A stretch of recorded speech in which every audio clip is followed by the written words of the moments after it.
আগে ফ্রেশ হয়ে এসো। অর্ষা মাথা নাড়িয়ে সায় দেয়। সারাদিনের ক্লান্তিতে শরীর ম্যাজম্যাজ করছিল, ফ্রেশ হওয়াটা অতীব জরুরি ছিল বটে।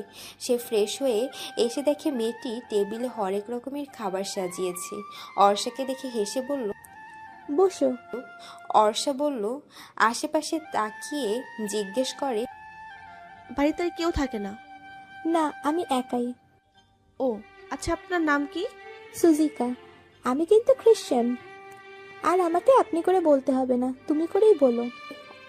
উত্তরে অর্ষা একটু হাসলো। মেয়েটি খেতে খেতে জিজ্ঞেস করল, বাই দ্য ওয়ে, তোমার নাম কি? অর্ষা, আমি মুসলিম।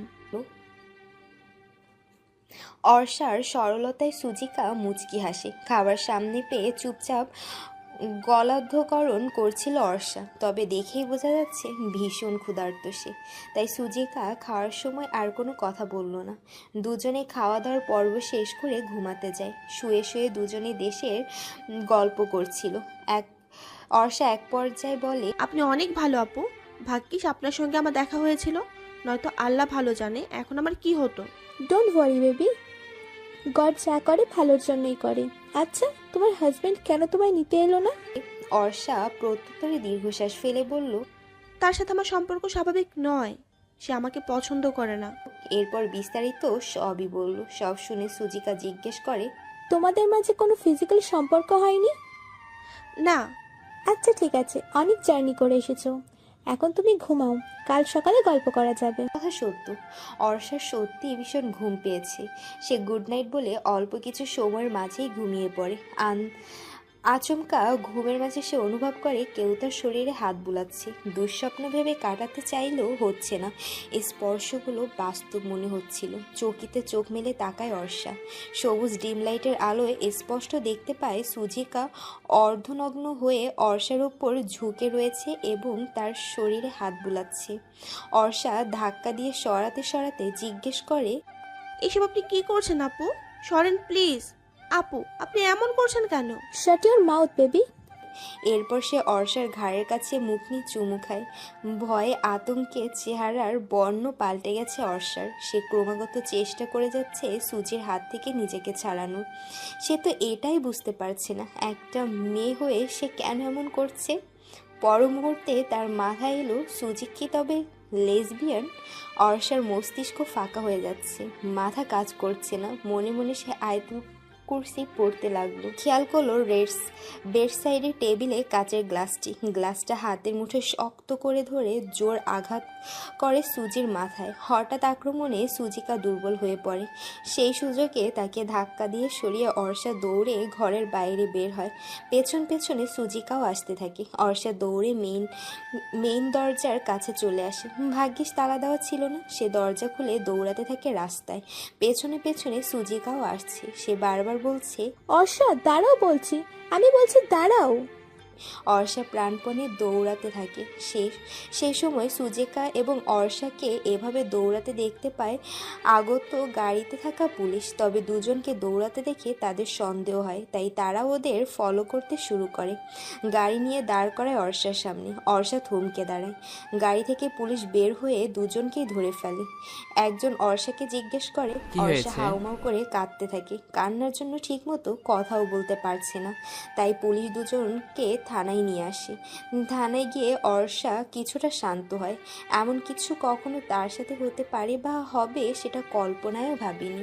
মনে পড়তেই বুক ফেটে কান্না আসছিল। আচ্ছা, আপনি শান্ত হন, কি হয়েছে আমাদের বলুন। বলল সামনে বসে থাকা পুলিশ। অর্ষা ফুপিয়ে ফুপিয়ে বিস্তারিত সব বলে। সমস্ত ঘটনা জানার পর সুজিকাকে লকআপে আর অর্ষাকে সামনেই বসিয়ে রাখে।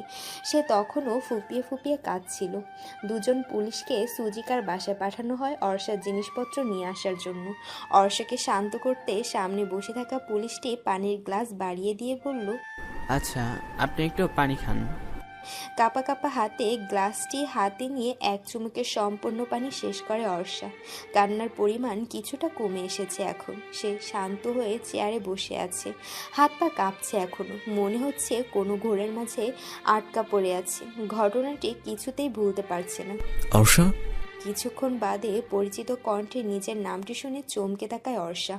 আহনাফ দাঁড়িয়ে রয়েছে, নিজের চোখকেই সে বিশ্বাস করতে পারছে না। এক পলক নিশ্চুপ তাকিয়ে থেকে উল্কার বেগে দৌড়ে গিয়ে আহনাফকে শক্ত করে জড়িয়ে ধরে। সমস্ত শক্তি দিয়ে জড়িয়ে ধরেছে সে। আর খামচে ধরে হাউমাউ করে কান্না করতে শুরু করে। আহনাফ কিছু বলছে না, শুধু আলতোভাবে অর্ষার মাথায় হাত রাখে।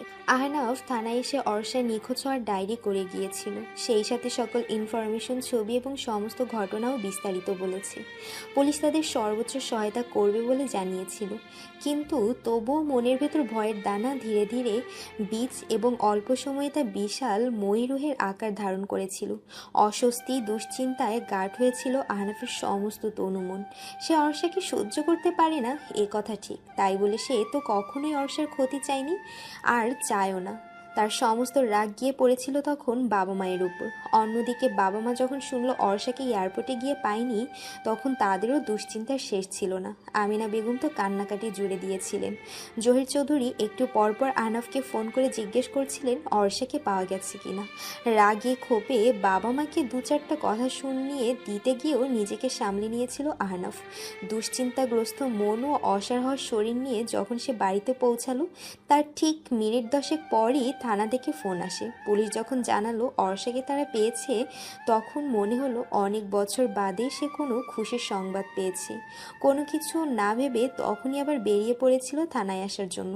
বিধ্বস্ত অর্ষাকে মাথা নত করে চেয়ারে বসে থাকতে দেখে কয়েক সেকেন্ডের জন্য হলেও তার বুকটা ধক করে কেঁপে উঠেছিল।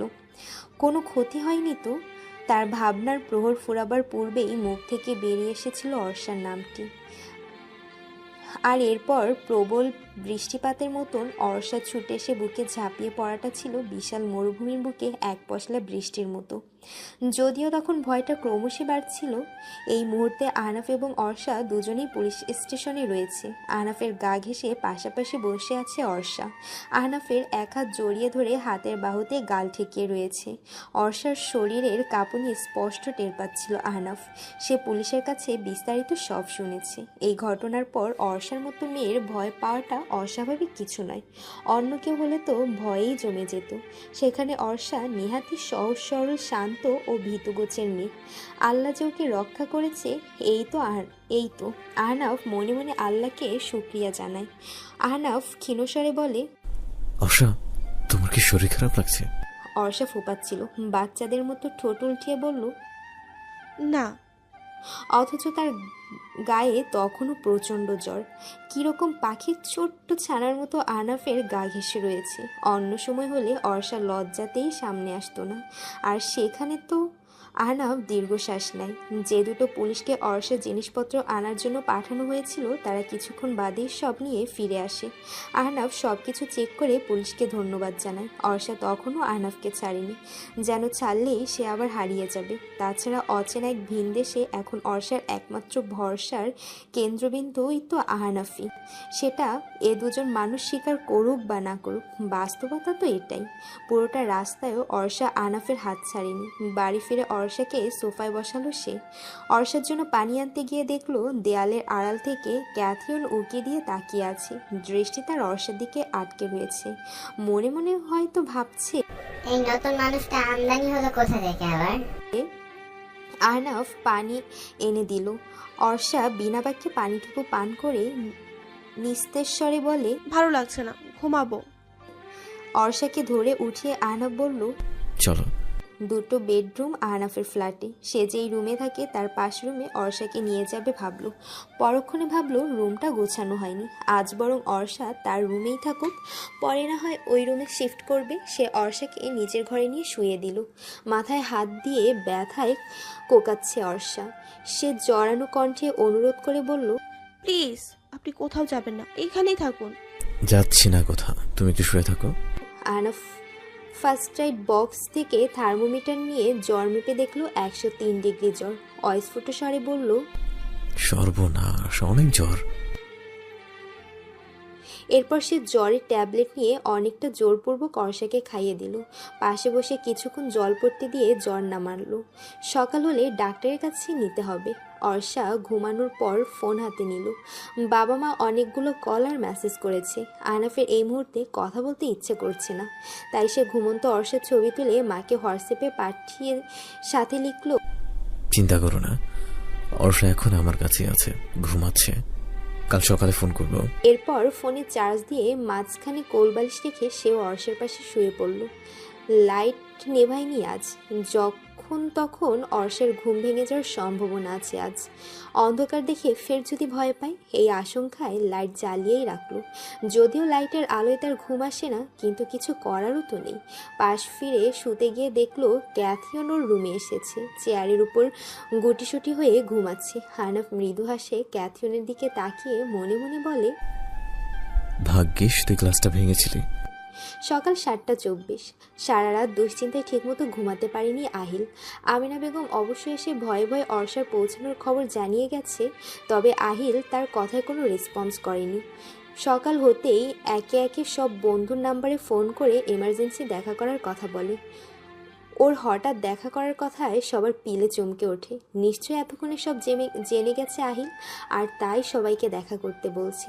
সকাল 9টায় সবার রেস্টুরেন্টে থাকার কথা। আহিল রেডি হয়ে 8:30টার দিকে বের হয়। ডাইনিং রুম থেকে রেনু জিজ্ঞেস করে, ভাইজান নাস্তা করবেন না? না। বলে আহিল চলেই যাচ্ছিল, আবার কি ভেবে যেন ফিরে আসে। ড্রয়িং রুমে কেউই নেই। সে রেনুকে জিজ্ঞেস করে, বাবা মা কোথায়? ঘুমাইতাছে, রাতে ঘুম হয় নাই তো তাই। রেনু আপা, তুমি কি জানতে অর্ষা সুইজারল্যান্ড যাওয়ার কথা? রেনুর বুকটা কেঁপে ওঠে এবার। আহিল শান্তভাবে জিজ্ঞেস করলেও ওর চোখ মুখে থাকা রাগের আওয়াজ স্পষ্ট টের পাওয়া যাচ্ছে। কি হলে জানতে? রেনুকে নীরব দেখে ফের প্রশ্নটি করে আহিল। রেনু ভয়ে ভয়ে বলে, অর্ষাপা যাওয়ার আগের দিন জানাইছিলাম। আহিল কিছু বলল না, শুধু তেড়ছাড়াভাবে হেসে সেখান থেকে প্রস্থান করলো। গ্যাঞ্জাম পার্টির সকলেই রেস্টুরেন্টে ছিল। নিজেরা নিজের আলোচনা করছিল আর ভাবছিল কি করে আহিলকে হ্যান্ডেল করবে। আহিল রেস্টুরেন্টে প্রবেশ করতে দেখে সকলেই নড়ে চড়ে বসে। আহিলও বেশ স্বাভাবিক ভঙ্গিতেই এগিয়ে এসে একটা চেয়ার টেনে বসে পড়ল। সকলের দিকে তাকিয়ে দেখে সকলে ওর দিকেই ত্রন্ত দৃষ্টিতে তাকিয়ে রয়েছে। আহিল ভ্রুকুচকে বলে, কি? ওরা অপ্রস্তুত হয়ে পড়ে। আশিক অনেকটা সাহস সঞ্চয় করে জিজ্ঞেস করলো, হঠাৎ তোর জরুরি তলব? আহিল কিছুটা সময় চুপ করে রইল, এরপর লম্বা দম নিয়ে বলল, যাক, তোরা যখন আসল প্রসঙ্গে চলে এলি তখন আমি আর ভনিতা করি না। অর্ষা যে সুইজারল্যান্ডে গেছে তোরা কি জানিস? সকলে একবার মুখ চাওয়াচাই করে সমস্যারে বলল, হ্যাঁ জানি। কবে থেকে জানতি? সবাই এবার নিরুত্তর। আহিল বলল, চুপ করে থাকবি না তোরা। কবে থেকে জানতি তোরা? যার পর জেনেছিস নাকি আগে থেকেই জানতি? এবারও সবাই চুপ করেই থাকে। আহিল বেশ শান্তভাবে বলে, উত্তর দিবি না তোরা? লামিয়া ভাঙা ভাঙা স্বরে বলে, বেশ কিছুদিন ধরেই জানতাম। সবাই জানতি? আহিলের চোখে মুখে এবার স্পষ্ট ক্রোধ ফুটে ওঠে, সেই সাথে পুরো মুখখানা অভিমানে ছেয়ে যায়। বিতৃষ্ণায় মুখ তেতো হয়ে ওঠে। সে কিছুক্ষণ নীরব থেকে নিজেকে ধাতস্থ করে অভিমানী কণ্ঠে বলে, তোরা সবাই জানতি, শুধু আমি বাদে। এমনকি অর্ষা আমার জানানোর প্রয়োজন মনে করলো না। ওয়েল, দরকার নেই, তোদের কাউকে আমার দরকার নেই। ভালো থাক তোরা। দোস্ত তুই রাগ করিস না, আমাদের কথাটা শোন। না না, আমি কি আর রাগ করছি নাকি? রাগ করবই বা কাদের ওপর? অর্ষার ওপর? তোদের ওপর? আমার পরিবারের ওপর? লাভ নেই তো। তোরা আমায় আপন ভাবিস না, সেটা আমার বোঝা হয়ে গেছে। দোস্ত দেখ, তুই আনাফ ভাইয়ের উপরে রেগে আছিস, এভাবে বিয়েটাও মানতে পারিসনি। অন্যদিকে আনাফ ভাই এবং অর্ষা কেউই কাউকে বোঝার সুযোগটাও পাচ্ছিল না। এভাবে যদি দূরত্ব থাকে তাহলে তো সম্পর্ক গড়ে ওঠার আগে ভেঙে যেত। তাই অর্ষা সুইজারল্যান্ড যাওয়াটা প্রয়োজন ছিল। তোকে আগে জানানো হয়নি, কারণ তাহলে তুই রাজি হতি না, আর তুই না বললে তো অর্ষা কখনোই যেত না। তাই পুরো বিষয়টা তোর থেকে গোপন রাখা হয়েছিল। ভুল না বুঝে একটু ঠান্ডা মাথায় ভেবে একটু বোঝার চেষ্টা কর। বললাম তো ভুল বুঝিনি। তোরা যেটা ঠিক মনে করেছিস সেটাই করেছিস। অর্ষা তোদের ফ্রেন্ড, তাই ওর ভালো মন্দ শুধু তোরাই ভাবিস। অর্ষা আমার বাবা মায়ের বড় ছেলের স্ত্রী, তাই ওর ভালোটা শুধু তারাই বোঝে। কিন্তু আমি কে বল? আমি কেউ নই, ওদেরও না তোদেরও না। যাই হোক, আমি উঠছি। ভালো থাকিস তোরা। প্লিজ রাগ করিস না ইয়ার, এবার মতো আমাদের ক্ষমা কর। সরি দোস্ত। আহিল শুনল না কিছু, একরাশ চাপা অভিমান সঙ্গে নিয়ে রেস্টুরেন্ট থেকে বেরিয়ে গেল। জুরিক শহরের এক পরিচিত ডাক্তার রয়েছে আহনাফের। সকাল হতেই আহনাফ তাকে বাড়িতে নিয়ে আসে। রাতে অবশ্য অর্ষার জ্বর অনেকটাই কমে এসেছিল। সে অর্ষাকে দেখে প্রেসক্রিপশন লিখে দিল। ডাক্তার চলে যাওয়ার পর অর্ষার ঘুম ভাঙে। সে যেদিকেই তাকাচ্ছে সেদিকেই শুধু সাদা রঙের ছড়াছড়ি। বেড কভার, বালিশের কভার, জানালার পর্দা সব কিছু সাদা রঙের। সে মাথাটা দুহাত ধরে উঠে বসে। হঠাৎ মাথা আবার চক্কর দিয়ে ওঠায় বিছানায় শুয়ে পড়ে। ডান হাতটা বিছানার উপর রাখতেই নরম উষ্ণ তুলতুলে কিছু অনুভব করে সে। চোখ মেলে তাকিয়ে দেখে সব কিছু চারদিকে ঘুরছে, ঝাপসা লাগছে। সে আবার চোখ বন্ধ করে ফেলে। কিছুক্ষণ সময় নিয়ে নিজেকে ধাতস্থ করে। ততক্ষণে ওই উষ্ণ জিনিসটা আরও বেশি করে অনুভব করছে সে। কি সেটা বোঝার জন্য পাশে তাকাতেই দেখতে পায় সাদা ধপধপে একটা বিড়াল তার হাতের উপর শুয়ে রয়েছে। খানিকক্ষণ স্তব্ধ হয়ে থাকে সে। এরপর যার পরাইন আকাশ পাতাল কাঁপিয়ে জোরে চিৎকার দেয়। হাতটা তড়িৎ বেগে সরিয়ে দৌড়ে রুম থেকে বের হয়। অর্ষার চিৎকার শুনে ভয় পেয়ে যায় আহনাফ। এদিকে ক্যাথিয়নেরও ঘুম ভেঙে গেছে। সেও অর্ষার পিছু দৌড় দেয়। এটা দেখে তো অর্ষা আরও জোরে চিৎকার করতে শুরু করে। ডাক্তারকে এগিয়ে দিতে বের হয়েছিল আহনাফ। গার্ডেন থেকে দ্রুত পায়ে সে বাড়ির দিকে আসে। মেইন দরজা চাপানো ছিল। অর্ষাও বের হতে যায় আর আহনাফও ভেতরে ঢুকে যায়, যার ফলে দরুন এক ধাক্কা খায় দুজনে। টাল সামলাতে না পেরে অর্ষা পড়ে যাওয়ার উপক্রম। সেই সময় আহনাফ তার শক্তপোক্ত হাতে অর্ষাকে ধরে ফেলে। সাপোর্ট পেয়ে অর্ষা এবার শক্ত করে আহনাফকে জড়িয়ে ধরে। আহনাফ জানতে চায় কি হয়েছে, তুমি চিৎকার করছো কেন? তখন দেখতে পায় সামনে ক্যাথিয়ন দাঁড়িয়ে ওদের দিকেই তাকিয়ে রয়েছে। আহনাফ বলে, বাই এনি চান্স তুমি ক্যাথিকে দেখে চিৎকার করোনি তো?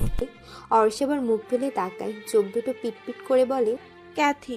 আহনাফ ক্যাথিয়নের দিকে ইশারা করে বলল, আমার বিড়াল। দেশে বলেছিলাম না ওর কথা। অর্ষা ঘাড় ঘুরিয়ে ক্যাথির দিকে তাকায়। ক্যাথিকে এমন গম্ভীর দেখাচ্ছে কেন? বিড়ালটাও রাগটা করে নাকি? সে আহনাফকে কিছু বলার জন্য আহনাফের মুখের দিকে তাকায়। পরক্ষণে খেয়াল করে আহনাফের মুখটা এত কাছে কেন, এবং আরও ভালো করে লক্ষ্য করে দেখে সে তো আষ্টে পিষ্টে আহনাফকে জড়িয়ে ধরে রেখেছে। সে এটাও খেয়াল করে সে অক্টোপাসের মতো পেঁচিয়ে ধরলে কি হবে। আহনাফ একদম হাত দুটো সরিয়ে সোজা হয়ে দাঁড়িয়ে রয়েছে, অর্থাৎ সে অর্ষাকে জড়িয়ে ধরেনি। মনে মনে প্রবোধ গুনল অর্ষা, নিজেকে ধিক্কার জানালো। কি লজ্জা, কি লজ্জা! তোমার ভয় আর লজ্জা পাওয়া শেষ হলে আমায় ছাড়ো, বলল আহনাফ। অর্ষা দ্রুত ছেড়ে দেয় আহনাফকে। ক্যাথিয়নকে কোলে নিয়ে সামনে আসতেই অর্ষা আবারও চেঁচিয়ে ওঠে, চিৎকার করে বলে, ওকে নিয়ে সামনে আসবেন না। আশ্চর্য, ও কি তোমাকে খেয়ে ফেলবে নাকি? আমার ভয় লাগে। আহনাফ ক্যাথিয়নকে নামিয়ে দিয়ে অর্ষাকে বলল, ফ্রেশ হয়ে খেতে আসো। অর্ষা যেই রুমে ছিল সেই রুমে গিয়েই ফ্রেশ হয়ে আসে। আহনাফ হালকা পাতলা কিছু নাস্তা এনে টেবিলে রেখেছে। অর্ষা দেখতে পেয়ে আহনাফ বলল, খেয়ে নাও তাড়াতাড়ি। এত তাড়াহুড়া কেন? বাইরে যাব ওষুধ আনতে। আমি তো এখন ঠিক আছি। আহনাফ কিছু না বলে খেতে লাগলো। অগত্যা অর্ষাকেও চুপচাপ খাওয়া শুরু করতে হয়। খাওয়ার পর্ব চুকিয়ে আহনাফ বলল, তুমি রেস্ট নাও, আমি বাইরে থেকে আসছি। না, আমি এই বিড়ালের সাথে বাড়িতে থাকবো না। ওর নাম ক্যাথিয়ন। ওই তো। তো কি করবে, সাথে যাবে? আপনার সমস্যা না হলে যাব। মাথা নত করে নিচু স্বরে বলল অর্ষা। আহনাফ শ্লেষের সুরে বলল, যে নিজের সমস্যার কথা ভাবে না সে নাকি এখন আমার সমস্যার কথা ভাবতে শুরু করেছে। অর্ষা আহত দৃষ্টিতে তাকায়। আহনাফ বলল, রেডি হয়ে নাও। অর্ষাকে নিয়ে ডাক্তারের কাছে যাওয়ার জন্য বের হয় দুজন। রাতে এসব ঘটনা ঘটে গিয়েছিল যে সুইজারল্যান্ডে আসার সব আনন্দই মাটি হয়ে গিয়েছিল। সকালবেলা সুইজারল্যান্ডের সৌন্দর্য দেখে সে অভিভূত হচ্ছে। দুপাশে থাকা বিশাল বিশাল আলপাইন গাছের মাঝখানে সরু রাস্তা, চারপাশে প্রকৃতির অপরূপ সৌন্দর্য। পথে যেতে যেতে পাশে একটা লোকও দেখতে পেল। স্বচ্ছ লেকের পানি, যেন এতটুকু ময়লা নেই কোথাও। পুরো শহর একদম পরিষ্কার পরিচ্ছন্ন। আহনাফ আজ অফিসে গেল না, বাইরে থেকে ফিরে এসেও বাসায় রইল। ফোনে কাদের সঙ্গে যেন কথা বলল। ওষুধের ডোজ বেশি হয় দুপুরে খেয়ে অর্ষা ঘুমিয়েছিল। ঘুম যখন ভাঙে তখন বাইরে অন্ধকার। বাংলাদেশের কথা খুব মনে পড়ছে তার, বন্ধুদেরকেও ভীষণ মিস করছে সে। সবাই কেমন আছে? ওরাও কি অর্ষাকে মিস করছে? বুক চিরে বেরিয়ে আসে ভারী দীর্ঘশ্বাস। অর্ষা ফ্রেশ হয়ে রুম থেকে বের হয়। আহনাফকে ড্রয়িং রুমে না পেয়ে ডাকলো সে। শুনছেন? কোথায় আপনি? পাশের রুমের দরজা খোলার শব্দ পেয়ে সে পিছু ফিরে তাকায়। ফোন হাতে আহনাফ দরজার সামনে দাঁড়িয়ে রয়েছে। জিজ্ঞাসু দৃষ্টিতে তাকিয়ে বলল, কি ঘুম ভাঙলো? অর্ষার উপর নিচ মাথা দুলালো। আহনাফ বলল, বসো তুমি, আমি আসছি। অর্ষা গিয়ে সোফায় বসলো। আহনাফ ফিরে এসে বলল, তোমার ফোন কোথায়? ঘরে। নিয়ে আসো। অর্ষা গিয়ে ফোনটা নিয়ে এলো। আহনাফ নিজে ফোনে সিম ঢুকিয়ে দিয়ে ওয়াইফাই কানেক্ট করে দিল। অর্ষা খুশি হয়ে বলল, আমি আপনাকে এখনই সিমের কথা বলতাম, থ্যাংক ইউ। আহনাফ এ কথার কোনো উত্তর না দিয়ে ধমক দিয়ে বলল, এরকম স্টুপিড মার্কা একটা কাজ কিভাবে করলে তুমি? অবশ্য তুমি তো স্টুপিডই, তোমার দ্বারাই এমন কাজকর্ম সম্ভব। অর্ষা বিস্ময়ে থ বনে যায়। সে আবার কি করলো এখন? শান্ত মানুষটা হঠাৎ এমন ফায়ার হয়ে গেল কেন? সে কাচমচু হয়ে জিজ্ঞেস করে, বকছেন কেন? কি করেছে আমি? কি করেছো তা আবার আমাকে জিজ্ঞেস করা হচ্ছে? একা একা কেন এসেছো? একা কেন এসেছো সুইজারল্যান্ড? অর্ষা নিরুত্তর। আহনাফ বলল, চুপ করে থাকবে না, বলো কেন এসেছো একা? ভয় করেনি যদি সত্যি কোনো অঘটন ঘটে যেত? কণ্ঠ খাদে ফেলে অর্ষা বলে, আপনি আমার নিতে এয়ারপোর্টে যাবেন ভেবেছিলাম, তাই ভয় করেনি তখন। আহনাফ থমকে যায়। কি বলবে সে এই কথার পিছে? ওকে চুপ থাকতে দেখে অর্ষা মাথা তুলে তাকায়। ভয়ে ভয়ে বলে, একটা অনুরোধ করি। কি? আঙ্কেল আন্টির সাথে রাগারাগি করবেন না প্লিজ। যা হওয়ার তা তো হয়েই গেছে, রাগারাগি করলে তো আর সবকিছু সমাধান হয়ে যাবে না। আহনাফ নিশ্চুপ। অর্ষা ঢোক গিলে বলল, রাগ করবে না তো তাদের সাথে? বলেন। বুক ভরে শ্বাস নিয়ে আহনাফ চিবিয়ে চিবিয়ে বলল, ননসেন্স মেয়ে, তুমি সুস্থ হও শুধু, তোমাকে আমি বাংলাদেশে রেখে আসবো। কেন? কেন আবার কি? তুমি এখানে কেন থাকবে? আপনি কেন থাকেন? আমার ভালো লাগে তাই থাকি। আমার এই দেশটা ভালো লেগেছে, অনেক সুন্দর। তো তো আমিও থাকতে চাই। মামা বাড়ির আবদার? হ্যাঁ। না, স্বামীর বাড়ির আবদার। কি বলো? কিছু বলিনি। আপনি সবসময় এমন রেগে যান কেন? তোমার মুখে তো দেখি ভালোই কথার খই ফুটেছে। সরি। হয়েছে, এখন আর সরি বলতে হবে না। বাবা মা তোমার সাথে কথা বলতে চেয়েছে, ফোন দিও। আচ্ছা। রাতে কি খাবে? আপনার ইচ্ছে। এখন কি খাবে, চা নাকি কফি? ইচ্ছে। ইচ্ছে ইচ্ছে ইচ্ছে, সব যদি আমার ইচ্ছেতে হয় তাহলে এখানে আসার আগে আমার ইচ্ছে জানতে চাওনি কেন? বিরক্ত হয়ে বলল আহনাফ। অর্ষা ভয়ে ঢোক গেলে সোফা থেকে উঠে এক পা দুপা করে পেঁচাতে থাকে। উদ্দেশ্য দৌড়ে রুমে চলে যাবে। তার আগেই সে পিছে না দেখে ক্যাথির পায়ে পাড়া দেয়। সঙ্গে সঙ্গে দাঁত মুখ খিচে ক্যাথি ম্যাও ম্যাও করে ওঠে। অর্ষাকে আর পাইকে। সে ভয়ে দৌড়ে গিয়ে আহনাফের পেছনে লুকায়। আহনাফের পরনের টি শার্ট খামচে ধরে বলে, ও সবসময় আমার সামনেই কেন পড়ে? আচ্ছা, একটু কিছু হলেই তুমি কেন আমাকে জড়িয়ে ধরো বলো তো? অর্ষা বলল কি? তার কথার পিঠে আহনাফ এটা বলল কি? তাই সে লক্ষ্য করে দেখল আহনাফের কথা সত্য। সে সত্যিই পেছন থেকে জড়িয়ে ধরেছে। তৎক্ষণাৎ ছেড়ে দিয়ে স্বাভাবিক ভঙ্গিতে কথা বলার চেষ্টা করে বলল, কই না তো। এরপর সেখান থেকে সরতে গিয়ে সোফার সাথে পা লেগে সোফাতেই পড়ে যায়। ভয়ে মৃদু চিৎকার দিয়ে ওঠে। এখানে এসে কি মাথার স্ক্রু ঢিলা হয়ে গেছে? হ্যাঁ, এমন বিহেভ করছো কেন? অর্ষা হাসার চেষ্টা করে বলল, না মানে শরীরটা মনে হয় আবার খারাপ লাগছে। এতটুকু নড়তে গিয়ে আবার হলো বিপরীত ঘটনা। এবার তো সোফা থেকে সোজা নিচেই পড়ে গেল। ওর একবার এক এক রকমের কাণ্ডে আহনাফ অবাক না হয়ে আর পারল না। সে অর্ষার দিকে একটা হাত বাড়িয়ে দিয়ে বলল, ওঠো। অর্ষা জ্বরের রেশ কাটে পরের দিন সকালে। এখন সে পুরোপুরি নিজেকে সুস্থ অনুভব করছে। বিপত্তি বাধে পূর্বে করা তার আচরণের জন্য। না জানি কত কি সে বলেছে করেছে। বুক ভরে শ্বাস নেয় সে। বাংলাদেশে এখনও কারোর সাথে যোগাযোগ করা হয়নি। গতকাল রাতে লজ্জায় দৌড়ে সেই যে রুমে চলে এসেছে, আর বের হয়নি। আহনাফ অবশ্য দরজার উপাস থেকে বলেছিল, খাবার টেবিলে আছে, খেয়ে মেডিসিন নিও। আলসেমিতে অর্ষার ওঠা হয়নি, আর খাওয়াও হয়নি। সে চটজলদি ফ্রেশ হয়ে নেয়। সকাল সকাল গোসল করায় শরীর ও মন দুটোই আরও বেশি ফ্রেশ লাগছে এখন। জানালার পর্দা সরিয়ে জানালাটা মেলে দেয়। এক ফালি রোদ্দুরের সঙ্গে তিরতির করে ঘরে প্রবেশ করে মৃদুমন্দ বাতাস। চুল থেকে তোয়ালে খুলে ভালো করে মুছে নেয়। এরপর তোয়ালে কোলে নিয়েই বিছানায় বসে। হোয়াটসঅ্যাপে গিয়ে দেখে বন্ধুদের অনেকগুলো মেসেজ এসেছে। আমিনা বেগমও মেসেজ করেছিলেন, শুধু আহিলের কোনো মেসেজ নেই। সে সর্বপ্রথম কলটি ভয়ে ভয়ে আহিলকেই করে। ফোন রিসিভ করার সম্ভাবনা শূন্যের কোঠায় জেনেও সে কল করে।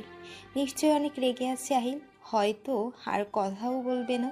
তার চিন্তাভাবনাকে মিথ্যা প্রমাণিত করে আহিল ফোন রিসিভ করলো। অর্ষা কিছু বলার পূর্বেই আহিল বলল, কি অবস্থা তোর? কেমন আছিস? আহিলের স্বাভাবিক ব্যবহারে ঘাবড়ে যায় অর্ষা। রাগ ঝাড়লে বকলেই হয়তো একটু স্বস্তি লাগতো। শুনছিস? বলল আহিল। অর্ষা আমতা আমতা করে বলল, হ্যাঁ আলহামদুলিল্লাহ ভালো আছি, তুই? আলহামদুলিল্লাহ। জ্বর কমেছে? অর্ষা অবাক হয়, বিস্ময় নিয়ে জানতে চায়, তুই জানতি? রেনু আপার কাছে শুনেছি। তুই কি আমার উপর রাগ করে আছিস আহিল? না। তুই এভাবে কেন কথা বলছিস? আমার ভয় হচ্ছে। তুই আমায় বকা দে, রাগ দেখা, তাও এখন এমন অস্বাভাবিক আচরণ করিস না। খুব অভিমান হয়েছে না? আহিল একটু হাসল বোধ হয়, বলল, রাগ অভিমান সবার উপর করা যায় না, অধিকার থাকা লাগে। আগে আমরা শুধু বন্ধু ছিলাম, এখন আমাদের অন্য একটা সম্পর্ক হয়েছে। আমার আপন ভাইয়ের ওয়াইফ তুই। বন্ধুত্বের অধিকার মিয়ে গেছে এখন। তোর সংসার, স্বামী এখন প্রায়োরিটির শীর্ষে। একটা বিবাহিত মেয়ের জীবনে এমনটা হওয়াই স্বাভাবিক। এটা নিয়ে আমার কোনো অভিযোগ নেই, শুধু আফসোস একটা জায়গাতেই। আমার রাগ দেখতে গিয়ে আমার ভালো চাওয়াটা কেউই দেখলি না। আমি নিশ্চয়ই তো কখনো তোর খারাপ চাইনি, আর এখনও চাই না। ভাইয়ের সাথে তোর বিয়েটা যেভাবেই হোক না কেন, আমি চাই তুই আমার ভাইয়ের সাথেই সুখী হ। আমার ভাইয়া মানুষ হিসাবে ভালো, হয়তো পরিস্থিতি তোকে বদলে দিয়েছে, কিন্তু সময়ের সাথে দেখবি সব ঠিক হয়ে গেছে। অর্ষা নিরুত্তর। কিছুক্ষণ দুপাশেই নীরবতা বজায় থাকে। এরপর আহিলি বলল, অফিসে আছি, রাখছি এখন। ঠিকমতো খাওয়া দাওয়া করিস, ভালো থাকিস। আল্লাহ হাফেজ। ফোন কাটার পরও অর্ষা কিছুক্ষণ থম মেরে বসে থাকে। অনুশোচনায় দগ্ধ হচ্ছে সে। সত্যিই তো, কি হতো একবার যদি সাহস করে আহিলকে সব জানাতো সে? সারাটা জীবন সে বোকাই রয়ে গেল। বুক ভরে শ্বাস নিয়েও মনে শান্তি মিলছে না। কোথাও যেন একটা শূন্যতা। পরাণ টিকছে না এই দেশে।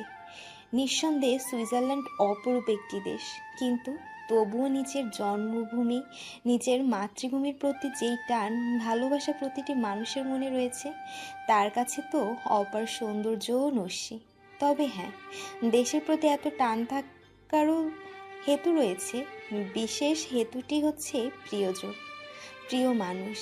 অর্ষের প্রিয় মানুষ বলতে শুধু গ্যাঞ্জাম পার্টির সদস্য কেয়া আর তিয়াসী ছিল। কেয়া যে কোথায় আছে, কেমন আছে, সেটাও জানে না। অন্যদিকে ভাই ভাবিকে সে বিশেষ প্রিয় ভাবলেও ওরা তো প্রতিটি মুহূর্তে চোখে আঙুল দিয়ে দেখিয়ে দিত আপন হয়েও তারা ঠিক কতটা পর। আর ভাবতেই এই দুটি আপন মানুষের মনের আঙিনা থেকে ধীরে ধীরে বিলুপ্ত ঘটেছে। সম্প্রতি সে সুইজারল্যান্ডে আসার পর আরও কিছু প্রিয় মানুষের শূন্যতা উপলব্ধি করতে পারছে। এর মাঝে রয়েছে জহির চৌধুরী, আমিনা বেগম, রেনু আপা আর স্কুলের বাচ্চারা। বাচ্চাগুলো যখন শুনলো অর্ষা চাকরিটি ছেড়ে দিয়েছে, তখন কত অনুনয় বিনয়ই না করেছিল ওরা। বারবার অনুরোধ করে বলেছিল অর্ষা যেন স্কুল থেকে চলে না যায়।